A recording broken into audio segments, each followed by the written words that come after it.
Yet the name of William Faulkner has spread throughout the world as one of the greatest American writers of fiction today. Ele é todo cheio de histórias muito folclóricas, né? Uma delas, conta-se que ele já é uma celebridade importante, mundial. No começo dos anos 60, a Jacqueline Kennedy, então esposa do John Kennedy, convida ele para um jantar na Casa Branca para fazer uma homenagem a ele. Ele mandou dizer que ele não ia sair da cidadezinha dele para ir para Washington só para comer. Folgado. Batia, o cara batia firme.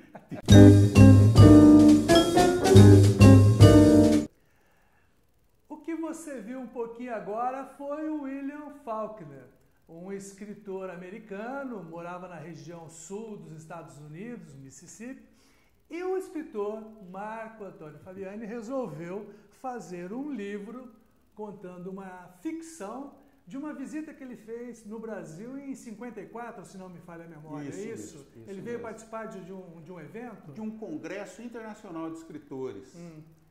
Esse congresso fazia parte dos festejos do 4º centenário de São Paulo, 54, né?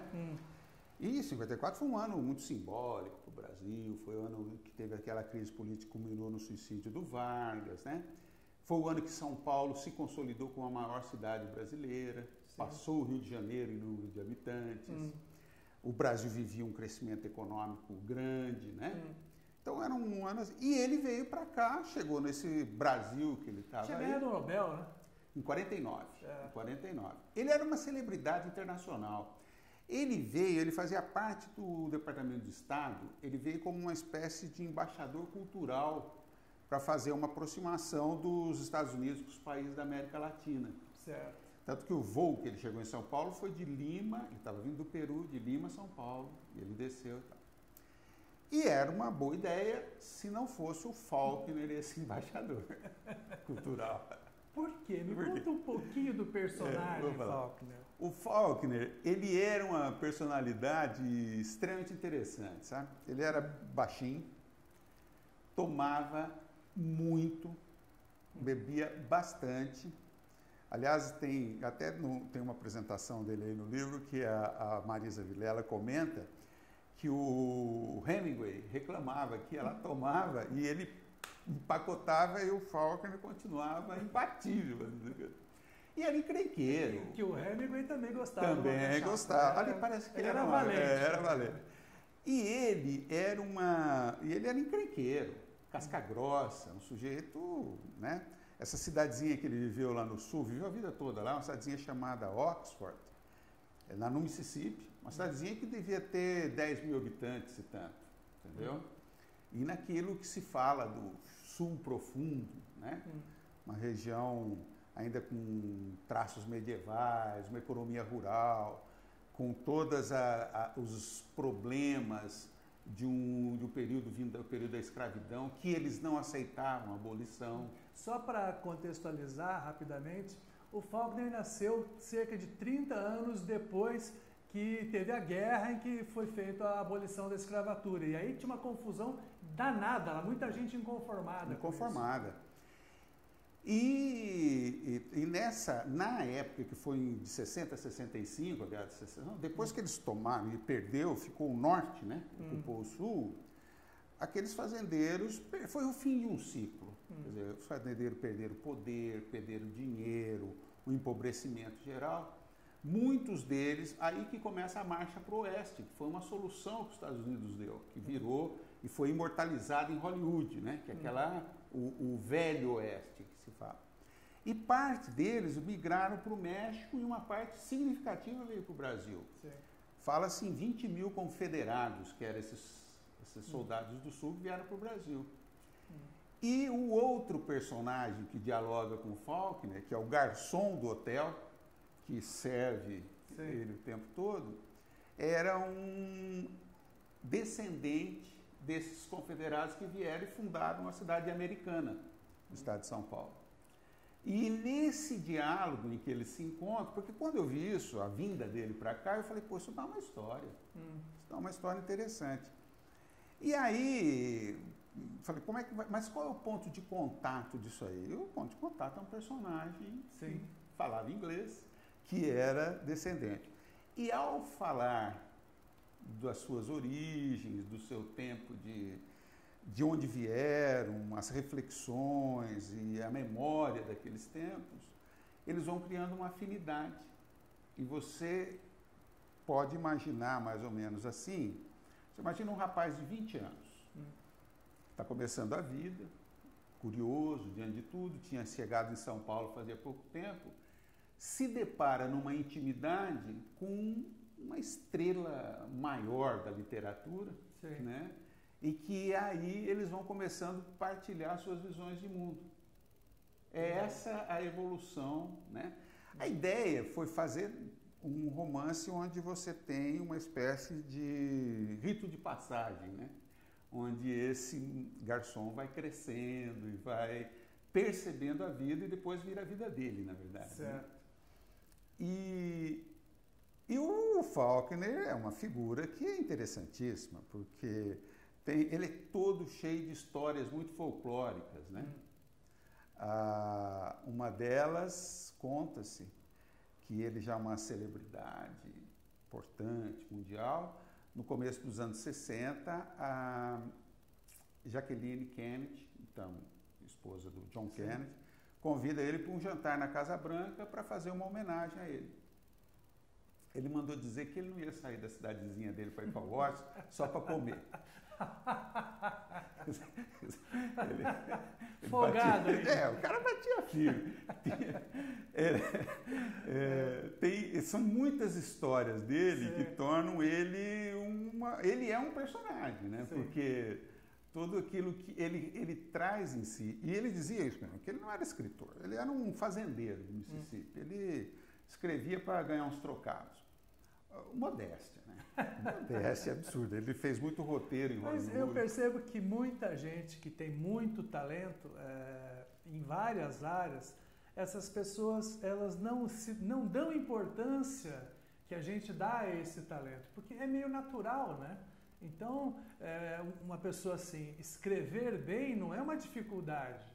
Né? É apenas exatamente, né? Uma rotina, digamos assim. Isso uma mesmo. Coisa boa. Não há dificuldade nisso para ele. Talvez seja isso porque não se dê tanta importância e possa fazer. Não vou sair daqui só para comer aí. Fazer, que homenagem, né? Sim. E essa história foi assim, eu tinha muito prazer em escrever esse livro, sabe? Porque eu combinei uma pesquisa biográfica dele, levantei um material, que lá nos Estados Unidos tem um material muito rico dele, porque ele é entre os grandes escritores de língua inglesa, né, do século XX. E então uma pesquisa bibliográfica, alguma coisa histórica onde ele tinha, porque ele era descendente de um coronel confederado, o avô dele foi um homem muito rico. Os pais também eram políticos, Isso, eram políticos, eles tinham uma influência naquele sul ali, né?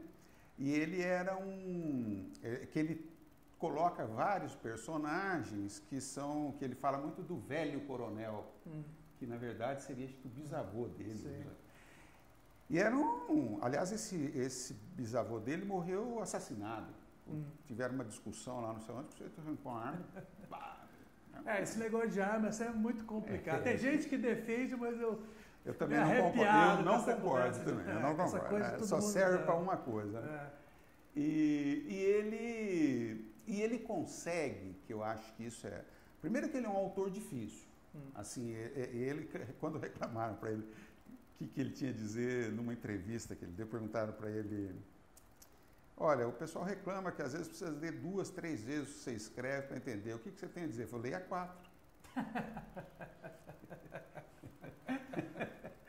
E como é que surgiu o Garçom e como é que você construiu esse garçom? Então, foi quase... Eu falei assim, eu preciso ter um personagem que tenha algum... para justificar. Porque, na verdade, é uma história que significa... O que é esse romance, ou essa novela? Não sei muito bem como eu classifico. Mas é o seguinte, é o Faulkner visto por um brasileiro. Certo. E você resolveu levar para o teatro essa história? Pois, essa é outra história Porque bacana. nem todo escritor é roteirista e vice-versa. E você roteirizou, né? Na verdade, nem eu, assim, fazer um texto dramatúrgico nunca tinha. Isso daí, a culpa foi do Donizete. A culpa disso foi do Donizete Buganza, ator de Londrina, jornalista, muito conhecido na cidade, e o Apolo Mário Teodoro. E o Apolo que Teodoro, também, que né? são os dois atores, junto com o Bruno Bazet, que vão fazer a peça. Eu conheço o Donizete Buganza já há algum tempo, e uma vez ele falou, você não escreve alguma coisa para teatro?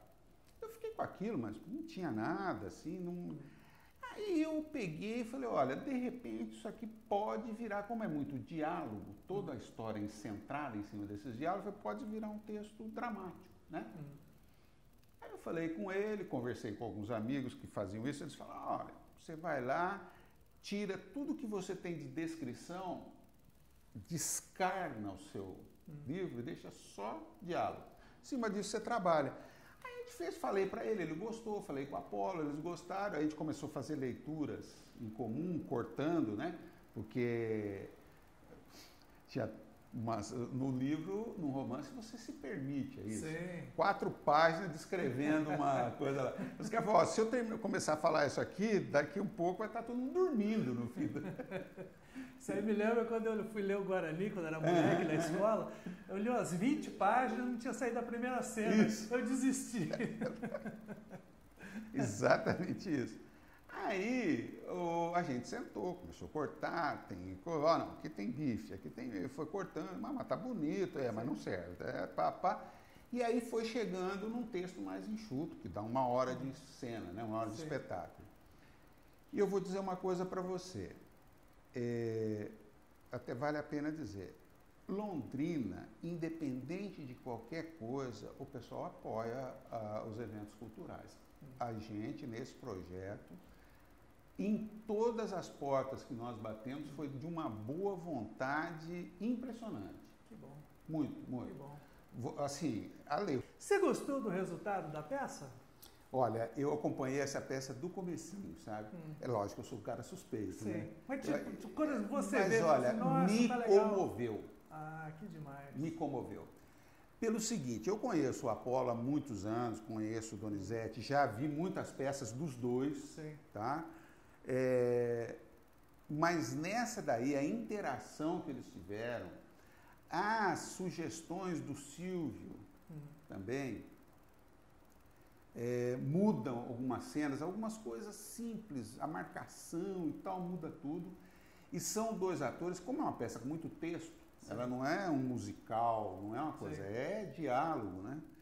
Você ter as pessoas ali conseguindo ter essa dicção, essa voz, e conseguir manter a tensão de cena, fiquei impressionadíssimo. Eu acho que está um material, uma coisa muito boa, muito boa. E para quem quer assistir, quarta-feira no Teatro Mãe de Deus. Isso, 20 horas. 20 horas. 20 horas. 20 horas. Marco, parabéns pelo livro, parabéns pela produção. Esse aqui não é o único livro dele, tá? O cara tem uma fieira, o cara de vez em quando, entre um coração e outro ele escreve. Tá? Parabéns mesmo. Obrigado. E sucesso. Obrigado pela força que você deu. Que Tá isso, bom? foi um Grande prazer. abraço. O livro é esse daqui, ó.